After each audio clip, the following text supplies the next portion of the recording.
Assalamualaikum warahmatullahi wabarakatuh. Kembali lagi bersama saya Jody Hendrawan. Kembali lagi kita akan membahas mengenai pemrograman dasar bahasa ASI untuk program studi sistem komputer. Nah, di sini kita akan melanjutkan dari pembahasan sebelumnya, yaitu kita mengenal 6 macam bentuk blok percabangan. Nah, bagi anda sekalian yang belum pernah mengenal tentang belajar pemrograman, mungkin akan bertanya apakah itu percabangan dan kenapa dinamakan percabangan. Nah, buat yang belum pernah menjumpai materi ini tentang algoritma dan flowchart, mungkin ini istilah yang asing atau yang baru pertama kamu dengar.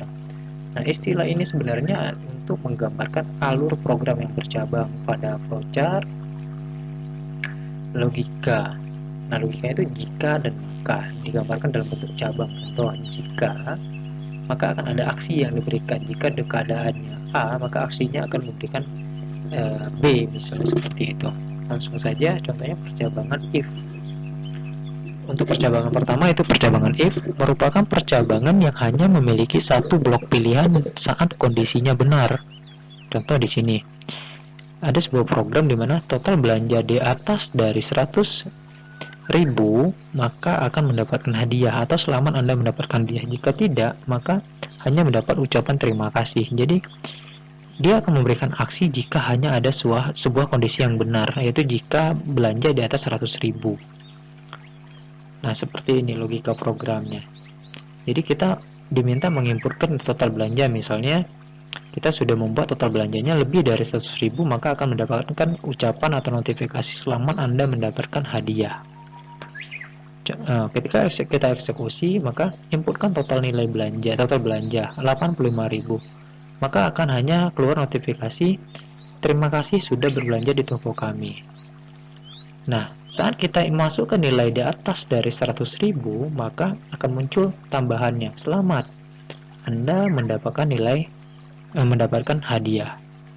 Oke, mari kita coba seperti ini. Nah, misalnya tadi 85.000, sementara kita udah membuat 100.000. Nah, ini karena saya membuat 50.000. Mari kita lihat. Nah, di sini saya buat batasannya 50.000. Jika belanja di atas dari 50.000, maka akan keluar notifikasi tambahan selamat Anda mendapatkan hadiah. Misalnya 75.000. Oke, nah, ini muncul selamat Anda mendapatkan hadiah. Nah, jika kita inputkan di sini di bawah dari 50.000, misalnya 49.000, maka hanya terima kasih sudah berbelanja di toko kami. Jadi ini untuk logika if, di mana akan muncul jika keadaannya bernilai benar. Selanjutnya ada percabangan if else. Ya, percabangan ini memiliki dua blok pilihan, di mana ada kondisi benar dan ada kondisi salah else-nya. Jadi ada dua pilihan. Contoh, jika kita ingin membuat sebuah sistem yang membuat sebuah password, contoh, apakah password benar? Maka akan muncul selamat datang. Jika password yang kita inputkan salah, maka password Anda salah. Jadi ada dua pilihan yang akan diberikan di sini. Nah, ini contoh programnya. Atau kita langsung saja ke source code-nya di sistemnya. Nah, di sini kita membuat program login. Jadi kita meminta untuk masukkan password. Nah, ketika kita masukkan password, di sistem saya meminta passwordnya itu adalah ternak coding. Jadi akan muncul selamat datang. Nah, jika passwordnya selain dari ternak coding, maka yang muncul hanya password salah. Silakan coba lagi. Dan terima kasih sudah menggunakan aplikasi ini. Mari kita coba. Nah, passwordnya ini kondisi salah. Kita buat misalnya QWERTY. Maka password salah, silakan coba lagi. Nah, bagaimana jika kondisi passwordnya sesuai dengan yang sebenarnya? Ternak coding. Nah, selamat datang bos. Terima kasih sudah menggunakan aplikasi ini. Jadi ada dua pilihan untuk kondisi dari percabangan if else. Jadi di sini pada percabangan if else memberikan dua pilihan, jika kondisi benar dan jika kondisi salah. Nah, kemudian ada percabangan yang ketiga, itu percabangan if else if. Nah, di sini percabangan ini memiliki lebih dari dua blok pilihan. Lebih dari dua blok pilihan. Nah, contoh saya di sini ingin membuat program untuk penginputan nilai. Kita contohkan misalnya di sini pada flowchartnya, jika nilai lebih dari 90 grade-nya A, jika tidak berarti ada nilai dari di bawah 90 maka grade-nya B, lebih dari 70 grade-nya B biasa, sebelumnya B+, dan jika grade-nya di bawah dari 70 maka grade-nya F. Seperti ini. Nah, ini program grade nilai. Jadi kita diminta menginputkan nilai dari 1 sampai 100.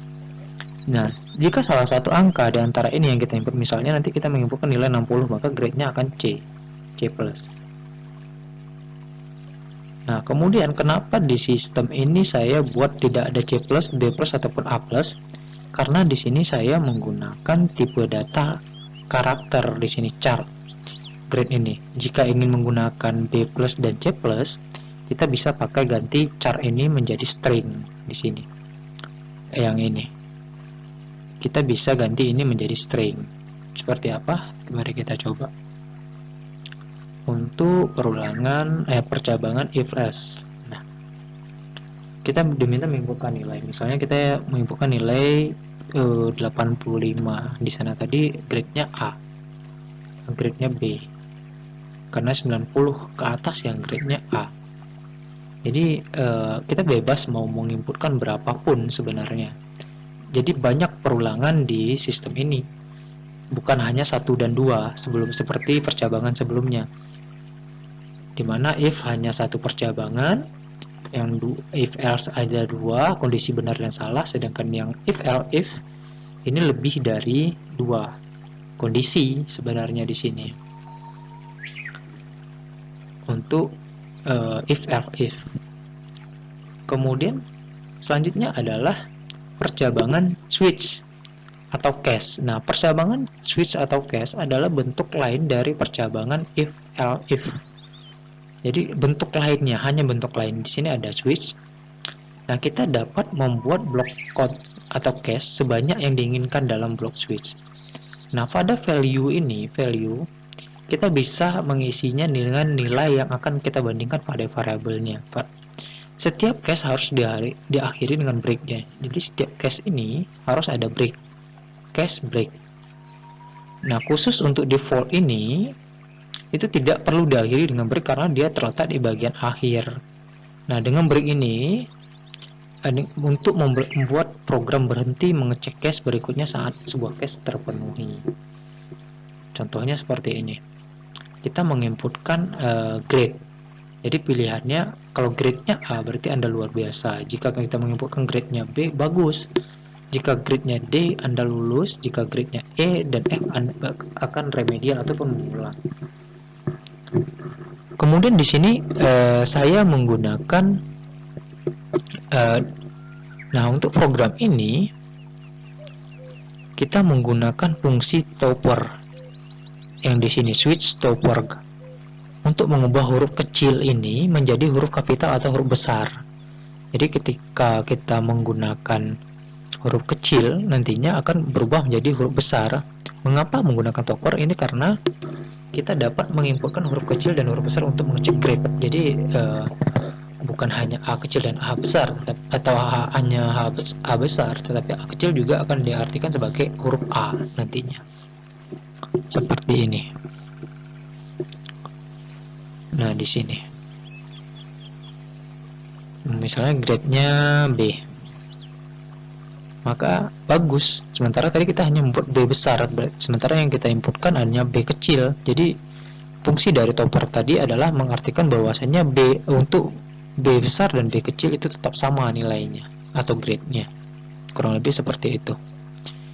Jadi untuk case switch atau case ini hanya bentuk lain dari if else if cara penulisannya.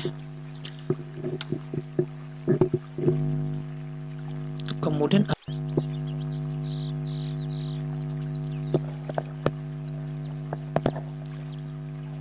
selanjutnya itu ada percabangan yang kelima, di mana percabangan dengan operator ternary. Nah, percabangan ini menggunakan operator ternary bentuk lain dari percabangan if-else. Bisa dibilang bentuk singkatnya. Nah, operator ternary juga dikenal dengan sebutan operator kondisi. Kondisi true, benar dan salah. Nah, bagian kondisi ini dapat kita isi dengan ekspresi yang menghasilkan nilai benar dan salahnya atau true false. Seperti ini. Nah, kita ingin membuat sebuah jawaban. Berapakah hasil dari 3 tambah 4? Maka harus kita jawab jika kita sudah menginputkan jawaban, di mana jawaban yang kita buat adalah 7. Nah, jika menginputkan nilainya 7, maka akan kondisi benar. Jika salah, maka jawabannya salah. Bukan sama dengan 7, maka jawabannya salah. Seperti kita coba untuk ternary. Nah, berapakah hasil 3 tambah 4? Saya buat 8, maka jawaban Anda salah. Bagaimana jika kondisinya benar? 3 tambah 4, 7, maka jawaban Anda benar. Jadi ini adalah bentuk sederhana atau ternary. Percabangan ternary ini bentuk sederhana dari percabangan if-else. Kemudian percabangan bersarang atau nested. Semua bentuk blok percabangan di atas dapat kita buat dalam percabangan yang lainnya. Ini disebut sebagai percabangan bersarang atau nested if. Contoh seperti ini.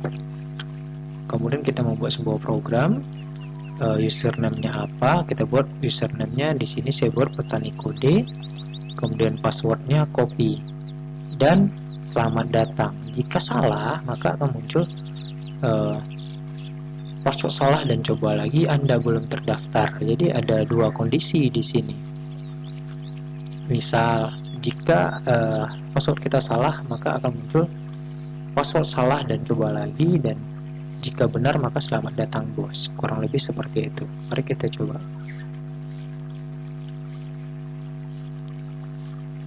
Nah, ini. Jadi kita sudah membuat di sini saya buat username-nya ternak kuning dan passwordnya copy, kemudian selamat datang bos. Ini untuk notifikasi jika benar. Nah, jika salah maka password salah dan Anda belum terdaftar. Mari kita coba. Passwordnya ternak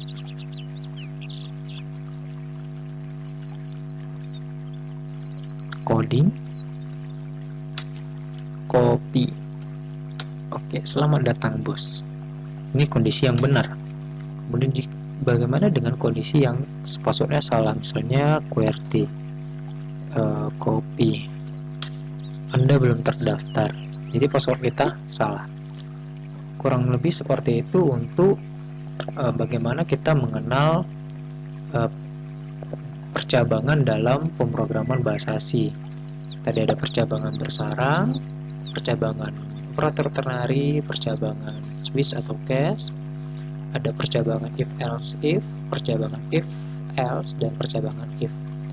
Nah, semoga bisa menambah pengetahuan Anda sekalian dan bisa dicoba untuk dalam membuat program sederhana Anda.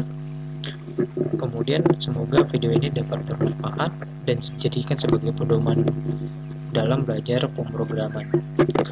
Itu aja penjelasan dari saya. Terima kasih dan sampai jumpa pada penjelasan video saya selanjutnya untuk dasar dari bahasa C ataupun belajar pemrograman dasar bahasa C. Sampai jumpa di video selanjutnya. Saya tutup. Assalamualaikum warahmatullahi wabarakatuh.